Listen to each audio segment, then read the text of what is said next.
Martin Luther అనే వ్యక్తి ఎలా బయటకు వచ్చారో, ఇలా బాప్టిస్ట్ చర్చి అని, క్యాథలిక్ చర్చి అని, ఈ రోజున సిఎస్ఐ చర్చి అని, ఇలా ఎలా ఒక్కొక్కటి ఇలా వచ్చినాయో, ఇప్పుడు చివరికి అవి ఒక సంస్థలుగా స్థాపించబడినప్పటికీ ఇప్పుడు ఆ సంఘంలో, ప్రాథమిక సంఘములో సోషల్ వర్క్ లేదు. ప్రాథమిక సంఘాలలో సోషల్ వర్క్ లేదు. అర్థమైందా? ఈ రోజున చాలామంది ఇప్పుడు సోషల్ వర్క్ చేసుకుంటూ వస్తున్నారు. ఇవన్నీ ఎక్కడి నుండి బిగినింగ్ అయినాయో కూడా ఆధారాలతో సంఘ చరిత్రని కొంచెం మీకు చెప్పాలని కోరుకుంటూ ఉన్నాను. అనుకున్నంతగా క్రీస్తు బోధలకు, ఆ సత్యానికి సంఘములో అవకాశాలు లేక రోజు రోజుకి మొరటి గంటలు చూడండి, మంది ఎక్కువైపోయినప్పుడు మజ్జిగ పలసనవుతాయి అంటారు. అలా రోజు రోజుకి క్రొత్త నిబంధన సంఘము స్థాపించబడిన ఉద్దేశం వేరు, క్రొత్త నిబంధన సంఘముల ఉపదేశములు వేరు, క్రొత్త నిబంధన సంఘముల బోధలు వేరు, ప్రతిష్టత వేరు, సమర్పణ వేరు.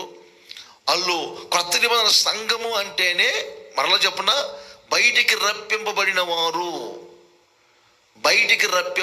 వారు, వెలుపటికి వచ్చిన వారు.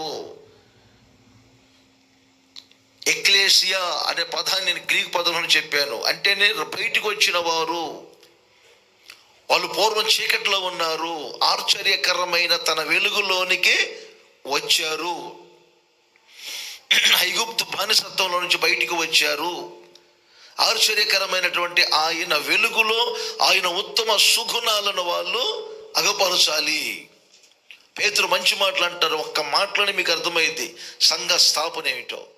పేతురు మొదటి పత్రిక 2వ అధ్యాయం 9వ వచనం నుంచి చూస్తే 8-9 రాయబడి, మీరు చీకట్లో నుండి ఆశ్చర్యకరమైన తన వెలుగులోనికి పిలిచిన వాని యొక్క గుణాతిశయములను ప్రచురపరుచు నిమిత్తం మీరందరూ ఎవరు ఒకప్పుడు చీకట్లో ఉన్నారు, అక్కడి నుంచి మీరు రప్పించబడ్డారు. ఆశ్చర్యకరమైన వెలుగులోనికి రప్పింపబడ్డారు. ఎందుకు రప్పించబడ్డారు? సంఘములో క్రీస్తు గుణగణాలు కనపడాలి. సంఘములో క్రీస్తు యొక్క గుణగణాలకు సంబంధించిన బోధలు ఉండాలి. క్రీస్తు యొక్క సుగుణాలకు సంబంధించిన బోధలు ఉండాలి. అందుకే పాత నిబంధనలో సంఘం అనే మాటకు మరొక అర్థం ఏంటి తెలుసా? ఇది దేవుని సమాజం. అర్థమైందా? దేవుని సమాజం. ఇంకో మాట చెప్తాను, శేషం.